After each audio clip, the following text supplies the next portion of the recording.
What is up, everybody? Welcome to another edition of Drive for Show, DFS for Dough here on Rotogrinders. Happy to be with you on a Monday evening talking golf once again, as usual in our new Monday evening time slot. Means we've got another golf tournament coming up this week, the Charles Schwab Challenge. We can take a quick look back at last week's PGA Championship, which was a wild and crazy event. With a weather edge and lots of stuff to look back on. So I am Justin Zuiden, aka STL Cardinals 84. I've got Derek Farnsworth, aka Notorious, alongside me. Noto, what's going on for you? Oh, not much. I absolutely loved the tournament. I thought it was awesome. There's nothing better than just sitting on your couch on a Sunday watching major championship golf for 5 hours. So absolutely enjoyed it. Had some terrible DFS lineups. Was rooting on Zalatoris. Couldn't end up getting the job done. But, yeah, I thought the course was awesome. I thought the leaderboard, was missing a few big names. But, yeah, ended up being a pretty good Sunday. Yeah, I did a single entry in the bigger contest as opposed to a bunch of entries last week. And it was all looking good. Man, if I could go back to Thursday morning at like 11 a.m., I was sitting there with a list of 5 players on my roster, all of them T9 or better. I'm thinking, boy, we're just going to cruise to at least a pretty good finish here. And the one player that I had in the afternoon wave was Patrick Cantlay. He was my pick to win. So even though it was in the worst wave, I figured I'll play one guy. The weather edge isn't looking as big.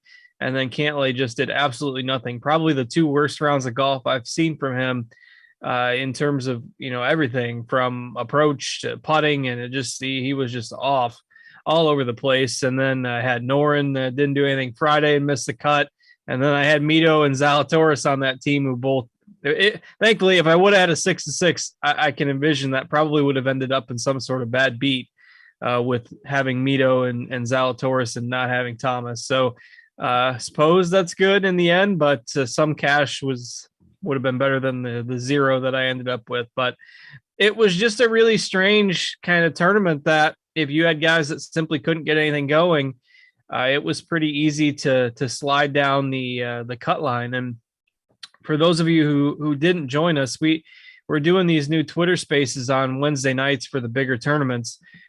And we talk a little bit more betting on there. And the one thing that we talked about quite a bit was that DraftKings had the cut line set at 146.5, which was 6.5 strokes over par. So even at +6 for a cut line, the under bet would have won. And we talked about that being one of the best bets on the board. Turns out the conditions were tough and the cut was still only came in at +4. So that bet was a nice, easy cash for those of you that joined us on the Twitter spaces. Hopefully some of you got in on that, but otherwise, make sure to check those out if you're interested in the betting stuff as well as the DFS. We're going to do those on Wednesdays for the bigger tournaments, but it was just an event that, you had guys like Scheffler and Norin and, some other bigger names that just simply couldn't make any birdies. We talked before the show about Corey Connors was just terrible on approach, and Cantlay. So, the people who stacked the morning wave, it did end up working out to about a 2-shot edge in terms of the weather. So those are a few of my early takeaways. Of course, Mito Pereira, who our projections I've just loved for weeks. Christian Mino has been wondering why it's pumping up Mito so much. It was just ahead of its time. The projections model has been on the ball with Mito. It was tough to see him kind of blow the tournament there on the 72nd hole, but that 18th hole got a lot of guys throughout the week, just magnified with the situation that Mito was in, and ended up being a big comeback from JT because he didn't implode like the others did. So, your thoughts on some of the takeaways from the tournament? Yeah, you have to feel for Mito a little bit. I mean, someone that was on the course when he had that swing on 18 said it looked like he got electrocuted the moment he made impact with the ball. It was a very awkward swing. Yeah. And I think, in that moment, who knows what the pressure's like? Everything just gets brushed. And I think he just wanted to get his part and get out of there. So I definitely feel for him. He still had a chance to get in the playoff, just hit a bad chip and then couldn't make the putt. But I mean, for me, it was kind of like he was bleeding, or he was losing some gas, emptying some oil throughout the round. I mean, he only hit 8 greens, ended up making a bunch of up and downs when he was short-sighted. So, yeah, I mean, Justin Thomas was certainly the best of the bunch. Everyone else kind of fell back, like you mentioned. I was rooting for Zalatoris. The guy just loves major championships, loves difficult golf courses. He has a game for it, and he made some incredible up and downs as well. On those 2 par 3s on the front, both of them he blasted like 30 yards over the green. I didn't understand. He and Fitzpatrick both did the same thing on those holes. So I don't understand what was going on there, but made some great up and downs, gave himself a shot. And I also enjoyed the 3-hole playoff. I think that's pretty cool. I was thinking, I was just watching it on my phone because my little man had the TV covered. So I was thinking, hey, Zalatoris has a chance to win it here. But then obviously he didn't. They both ended up birdieing. And then JT just so locked in. You kind of got the feeling that if it went to a playoff that he was going to win. He just pipes his drive on 18, hits a great approach shot. At the time, you were thinking he was going to sink the putt to force a playoff. Ended up missing it, not mattering anyway. But yeah, awesome tournament. What are some of your takeaways? Yeah, I thought it was just an impressive round by Thomas to just hang in there when guys were making bogey, and it's not like he shot 10 under or anything like that. The field pretty much came back to him, and like you, I had wrote up Zalatoris for scores and odds as one of my top picks to win, and he's gonna be the next Louis. Second, coming up second in a lot of majors, and you get nice paychecks for that, I suppose. But you just feel like the win is coming at some point for him, and so yeah, I was kind of rooting for him as well. But just the way that the course played and 2-3 shots over par, kind of on average for most rounds, it really did at times feel like a U.S. Open, and that's kind of what we talked about with the cooler temperatures and the just the way that the course was set up, that it was going to be difficult for these guys to pack a bunch of birdies. We talked about both par 5s being 600 plus yards last week.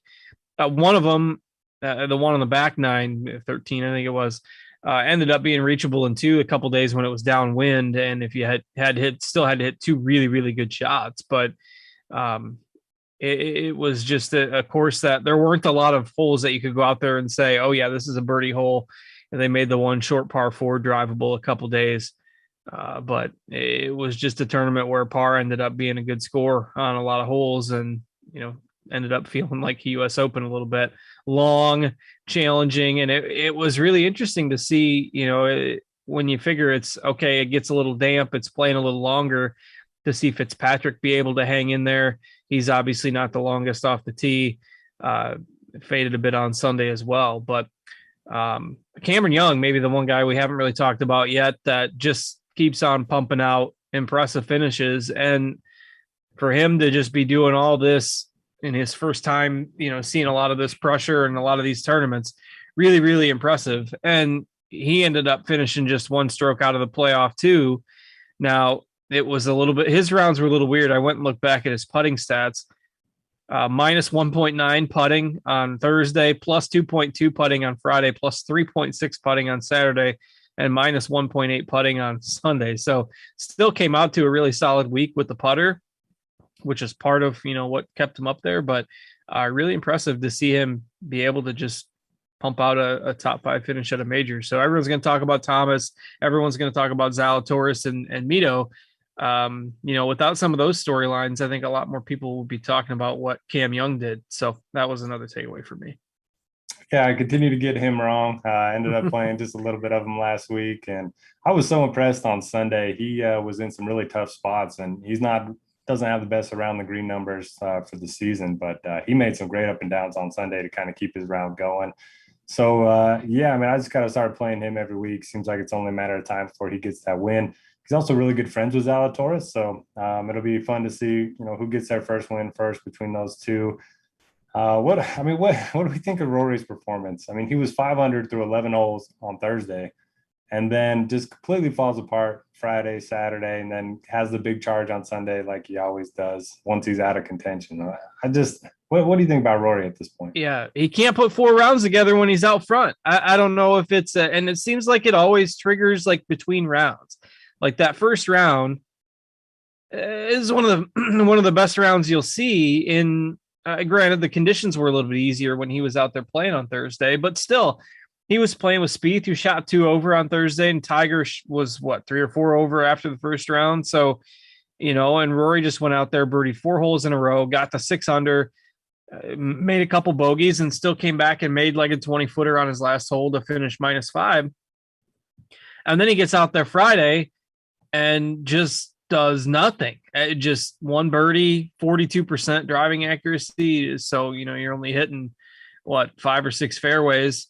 And it's just that if you're out of position on that course, you're not going to be able to make a lot of birdies. And then, of course, yeah, he 74 on Saturday, and then he does the usual Sunday charge. But what everyone talks about, if he was ahead by 3 shots going into Sunday, then that's when you'd see the 74. So I think a little bit of it is just weird freak happenstance that it always seems to happen in the rounds where he's out front, but at some point it becomes more of a thing and not just, if you're totally data driven, it's really hard to reconcile the thoughts behind while it always happens to Rory when he's out front. So I don't know. 8th place finish is a nice paycheck, but it's eating at him, and mental golf is a mental game, and there's got to be something to that at this point.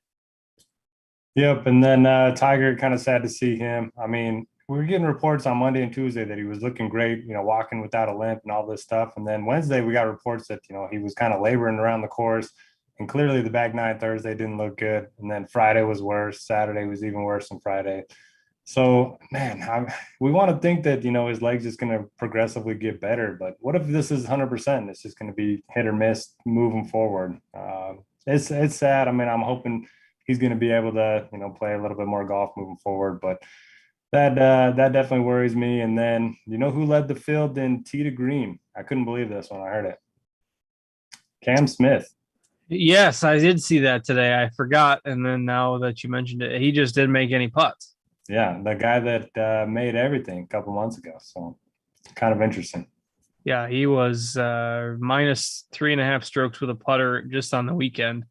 And, he makes a few more of those, and he's in that mix as well. I mean, you had the top 19 players ended up being separated by 5 shots because nobody could pull away at the top. That was another thing we talked about last week. If the scoring conditions are difficult, you might see one person run away with it, which could have happened. I mean, there were so many chances. Rory could have run away with it. Mio could have run away with it, but nobody did. And so you're either going to see 1 or 2 guys run away from the field, or you're going to see a bunch leaderboard, and that bunch leaderboard is what we saw. And that's what allowed Justin Thomas to come back from 7 shots back to win the tournament. So kudos to him. Certainly a win that he'll remember for a while, and lots of storylines with these young golfers that were all kind of in the mix, and your boy Fleetwood there with a top 5 as well. So paid off. You played some of him last week. Yeah, one of the only sources of money that I got back was Fleetwood top 10 and a little bit in DFS. Although I did catch the Tiger make cut bet, so I'm glad he waited to pull up. He waited to withdraw. Yeah. So yeah, I mean, it wasn't a great week, but I loved the event. I thought the course was really cool. We keep saying that the only defense is to have very narrow fairways, really thick rough, and we didn't have either of them this week. Granted, the wind was up, but thought the course was awesome. Really challenging. A lot of players were complaining about the speed of the greens and the sand and whatever, but hey, I mean, it's part of the game. So I thought it was a cool course. Yeah, I was surprised it kind of got as much. Of course, I guess whenever it plays difficult, a lot of these guys now on the tour just aren't used to that. You just don't see a whole lot of those courses. So it plays the same for everybody. Everybody's playing the same course, and it certainly was a fair test. So no complaints here either.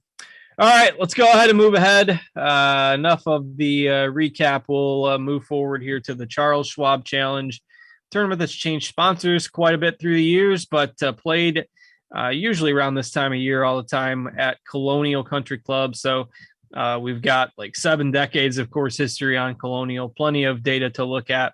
If you're a course history buff, we got that in droves this week. So it's a course, ironically, that I've seen some golfers compare to Southern Hills. I think Jordan Spieth said that Southern Hills was Colonial on steroids. So maybe a benefit for a lot of these guys that played last week with a similar type of course, another difficult course. So what do you make of Colonial here?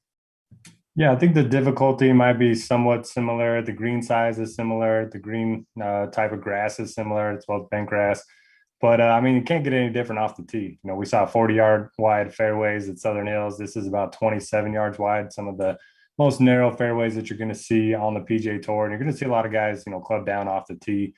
I mean, Kevin Kisner, and Jordan Spieth have all won here. So clearly, you know, off the tee doesn't matter all that much. And then, yeah, you're going to see a lot of, you know, mid irons and wedges, a lot more approach shots from 125 to 175 than you typically see on the PGA Tour.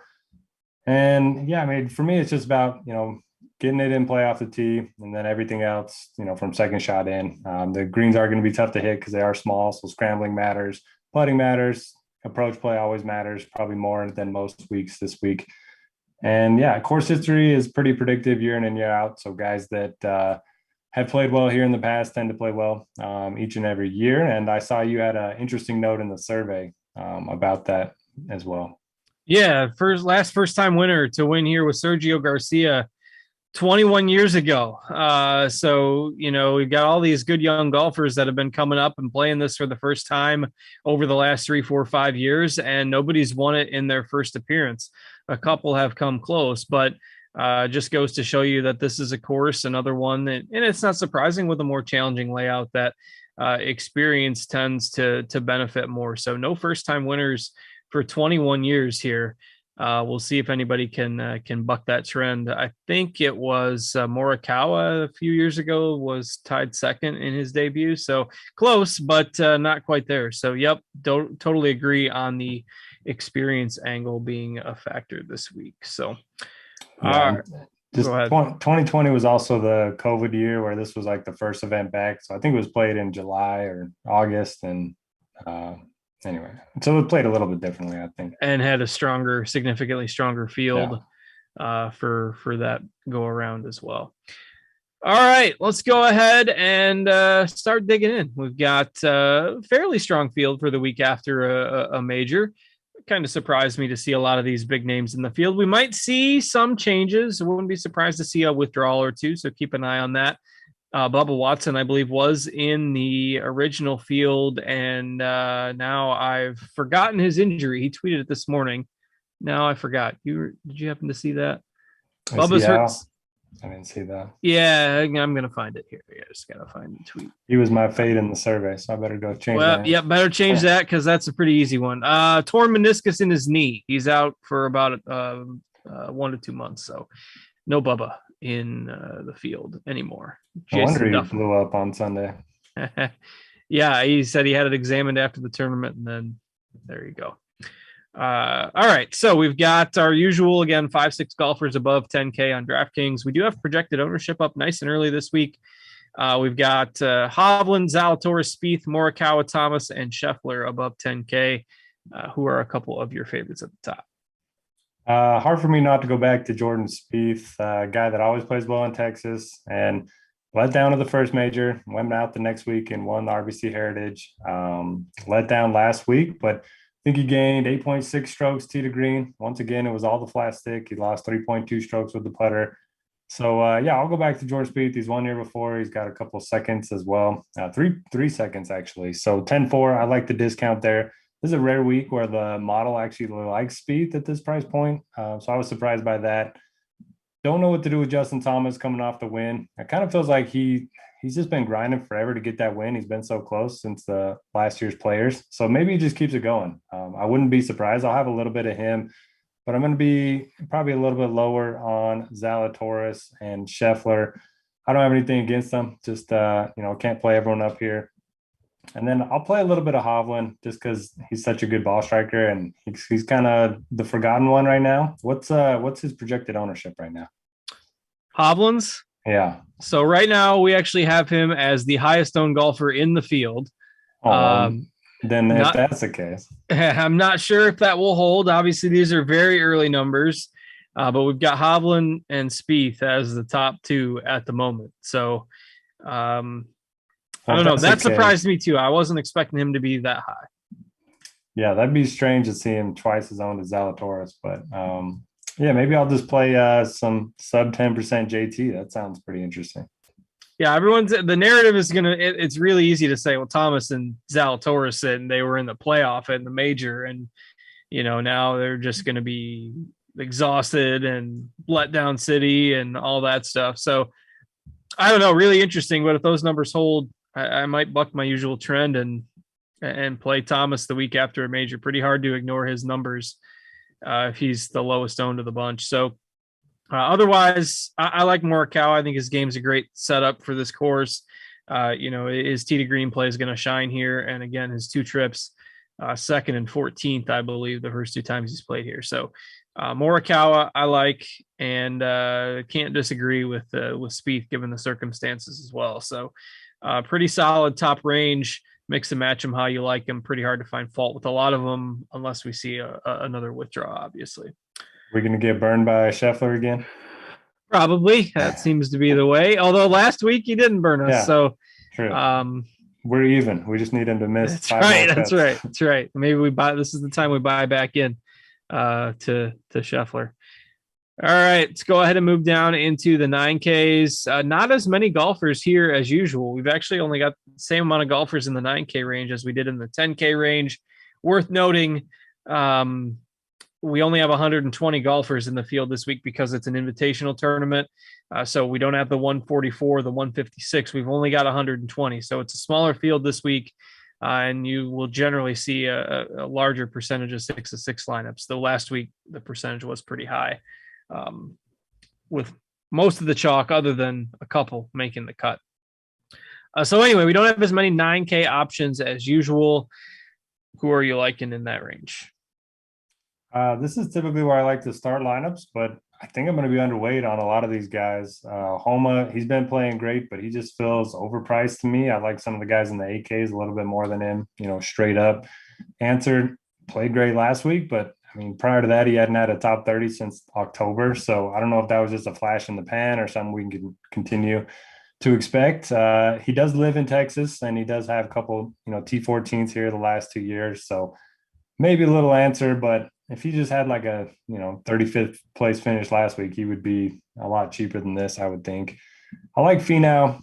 He's been playing better. He's gained 21.8 strokes tee to green his last 3 starts. And he's a guy that does play difficult course as well. Good track record here as well. And then I'll go back to Berger. He burned me last week, but I just think he's a good course fit. He's won here before. It was the COVID year, but he backed it up with a T20 here last year. And he's one of those guys, doesn't have a weakness in his game. So I kind of like those guys on difficult courses. Yeah, I think this range is all right. Maybe a little higher on it in general than you are, but I don't think there's anybody that's a must roster in here. The one thing that was encouraging, Tony Finau was second in the field on Sunday in strokes gained tee to green last week. So he actually shot 2 under while losing a stroke and a half with the putter on Sunday. So I think that was a positive sign for Finau. His tee to green numbers are solid. It made that charge on Sunday to at least get a top 30. So I'm okay with him in this field at 9,100.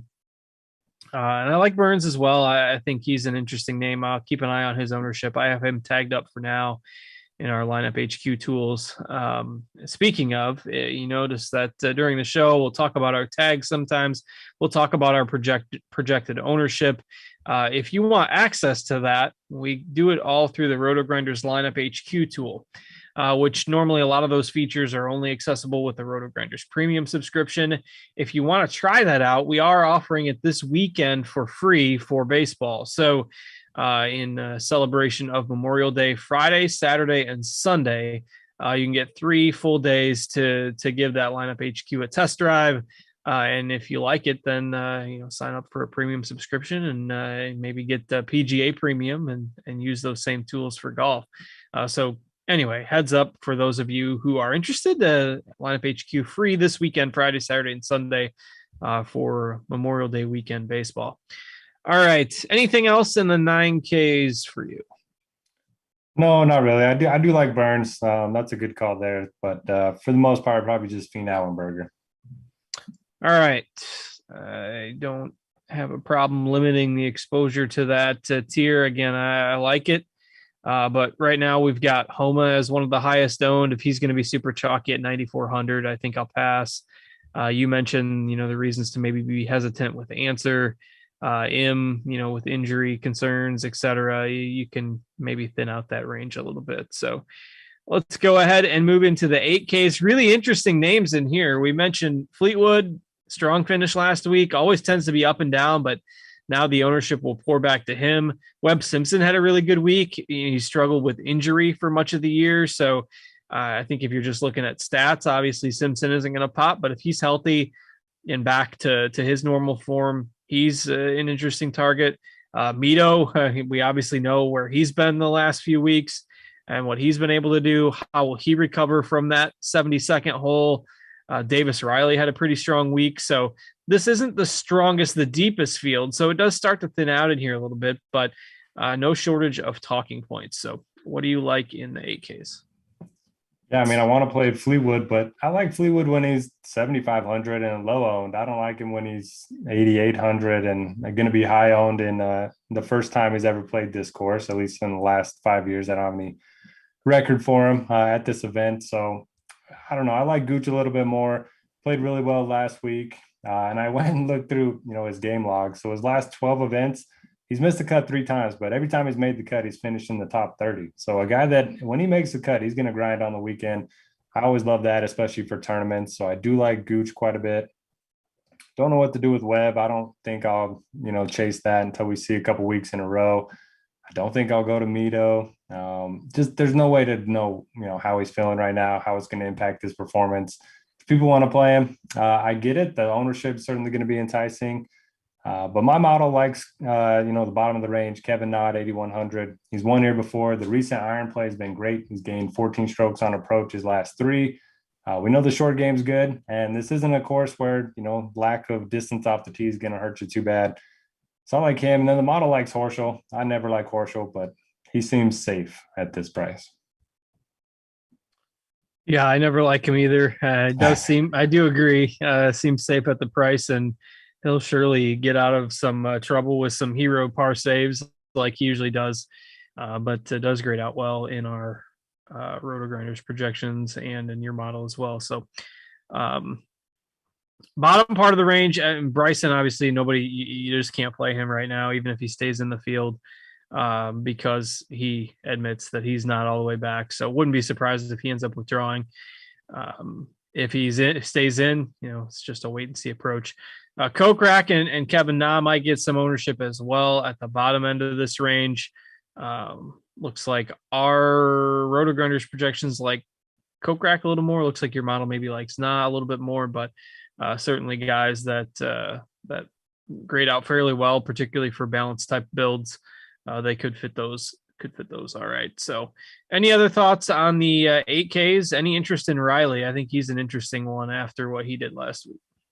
Yeah, that's what I was going to ask you. I don't have a strong take. First timer here, 3 straight top 15s. To see him do it in a major was, certainly encouraging. I kind of thought of him as more of an easy course specialist, but can't argue with the form. The only thing that I don't love is that, one of his biggest weapons is his driver. So I don't know. I think he's fine, but he does feel a little expensive to me. He does. He does feel a little expensive. I think he's an interesting tournament play. Would probably be out for me in a single entry or a cash game build. So because I think a lot of people are just going to go to the 7Ks. Munoz was one of the most popular plays last week.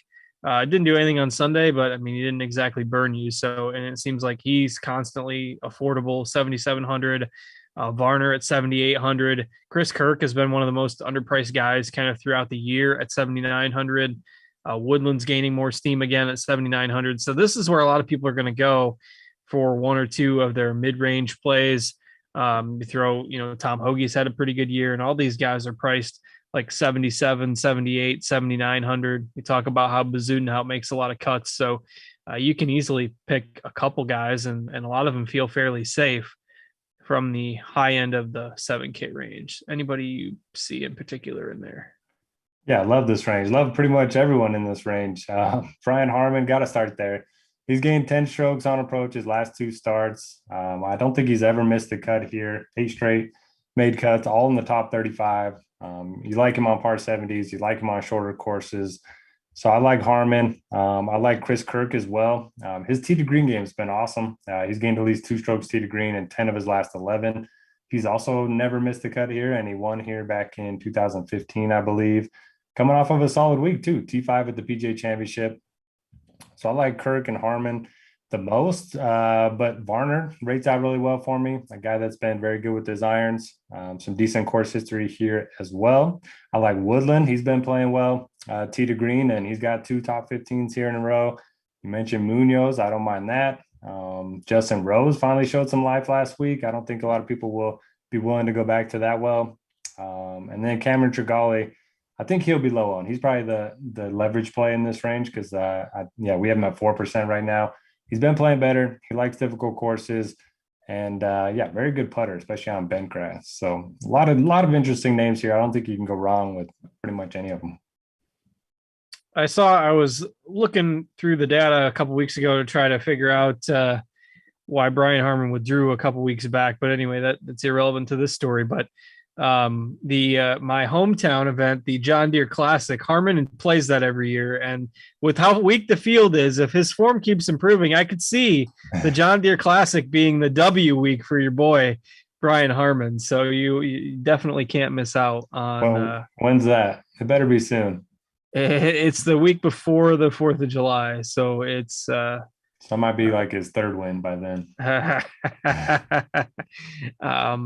June 30th through July 3rd that week. So I don't know. I just saw the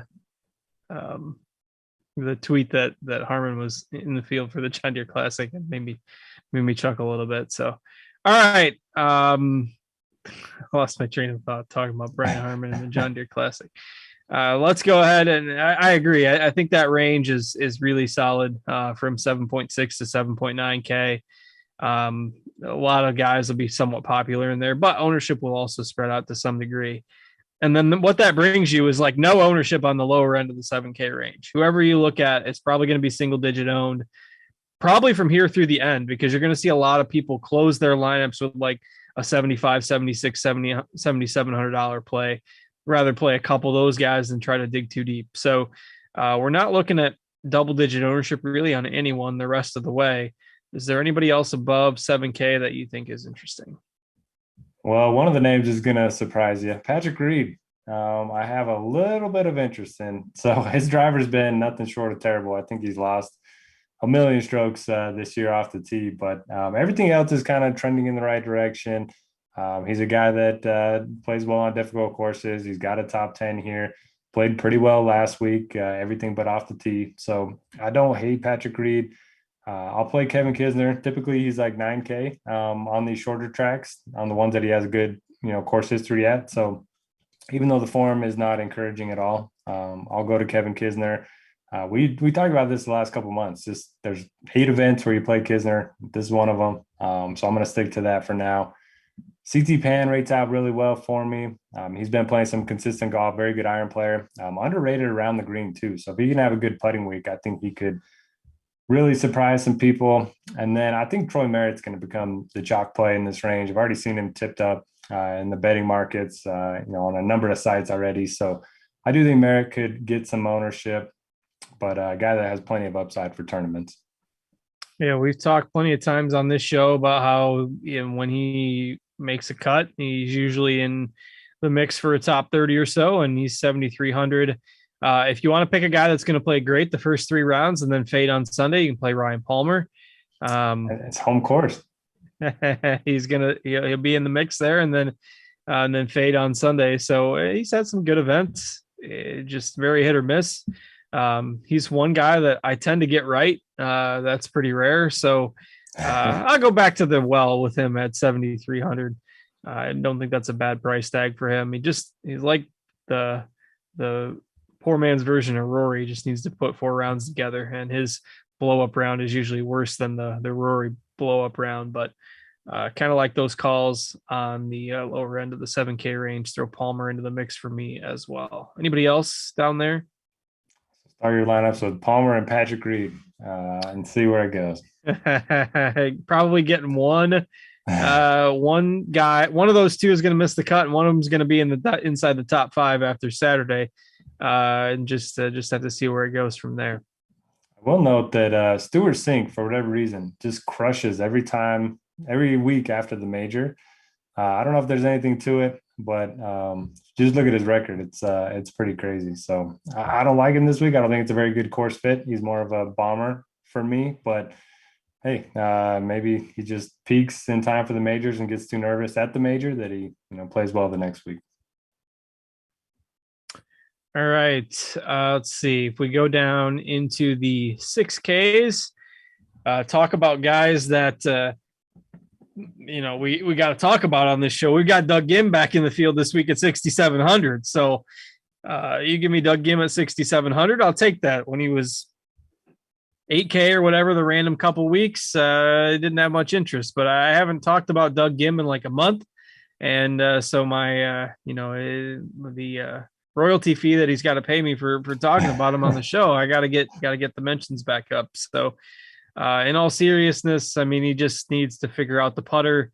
I think if you look at just the last 36 rounds, he's top 20 in the field in tee to green. So it gets pretty weak at the bottom here. So might as well go back to my boy Gim at 6,700. Anybody that stands out for you as a potential value under 7K this week? Honestly, I might not play anyone under 7,400 this week and just build a ton of balanced lineups. And we've seen not a lot of long shots win here. It's typically those guys at 30 to 50 to 1. And then it's the same guys every single year that play well here. There's not anybody that really rates out that well for me. Strillman, Glover, Schwab, and I just don't feel great about any of them. So don't mind the Gim call. He will need a good putting week, which, you're kind of always hoping for. I think he's a little bit better on bent grass as well. So there's something that's not really saying much. There's something to cling on to there, I guess. But yeah, I mean, if you just stick to 73, 7,400 and up, it just seems like there's such a big gap between the high 7s and the 6s. It falls off in a hurry, and that's why you're going to see, such little ownership down here. And again, reminder that we're dealing with just 120 golfers in this field as opposed to 144 or 156. So less guys to choose from, more higher percentage of golfers making the cut, a little bit less of a need to kind of get cute with your punt plays, just because, I mean, a lot of these guys down here, you're going to have some miscuts in here for sure. So anybody that pops in the model at the punt level? Svensson is always interesting for the model, but he can't really putt or chip, so that's a concern. And that's, Schwab, Glover, Strillman, that's about it. Yeah, again, smaller field this week. It's not like Strillman led the field in tee to green on Sunday at the PGA Championship. Now, this is weird to me because the fact that they include around the green and tee to green, I get it, but it's a little. Everyone just sees tee to green and they think, oh, well, then he just smashed it, on approach and off the tee. Well, Strillman led the field in strokes gained tee to green. He was like plus 4.4, and it was plus 3.8 around the green. So the actual off the tee and approach numbers were awful. Not awful, but I mean, basically around even. Yeah. But I saw that I just sorted by tee to green on Sunday and saw that Streelman was number one. I'm like, oh, that's interesting. And then I saw it was all hero chips, Patrick Reed syndrome, Billy Horschel syndrome, whatever you want to call it. That's where he gained all those strokes. So be somewhat careful if you're looking at the numbers. That said, I don't hate Streelman at that salary. I think he'll probably end up in my GP pool, to be honest, but not simply because of those tee to green numbers on Sunday. Just want to point that out. So, all right, with that, I think we've been through everything. We can go ahead and call it a week. Going to try to get a fill in. I'm on vacation next week, so get a fill in, maybe Hondizzle or get somebody to join us on the show to accompany Noto next week in breaking down the Memorial Tournament. So that's always a fun event as well. Be sure to check back for that. I was one year that with the Memorial, it was you mentioned it, coming back from COVID year, everything was all strange, and they played back-to-back events at the same course. So the COVID return memories are starting to come back with some of these events this time of year. Yep, and that was Morikawa. I think he was second here, and then won not the Memorial, but the Workday right before that. Workday, that was it. I couldn't remember the sponsor of that other tournament in there. Anyway, that's neither here nor there. Noto and a TBA co-host will be along with you guys next week, and I will be back and see you guys in a couple weeks. Thanks for joining us. And it's, again, not too far, just a few weeks down the road here, and we'll be talking U.S. Open in the middle of June. So always an action-packed golf calendar. We'll look forward to the lead up to that in a few weeks. And that's probably when we'll do our next Twitter Spaces broadcast on Wednesdays as well, when we get to the U.S. Open there. So anyway, we'll call it a week here. Thanks to Noto for joining me. Thanks to Steve for producing, working hard for us behind the scenes. I'm Justin. Enjoy your Memorial Day weekend, everybody, and good luck with all your golf lineups, and we will catch you all later.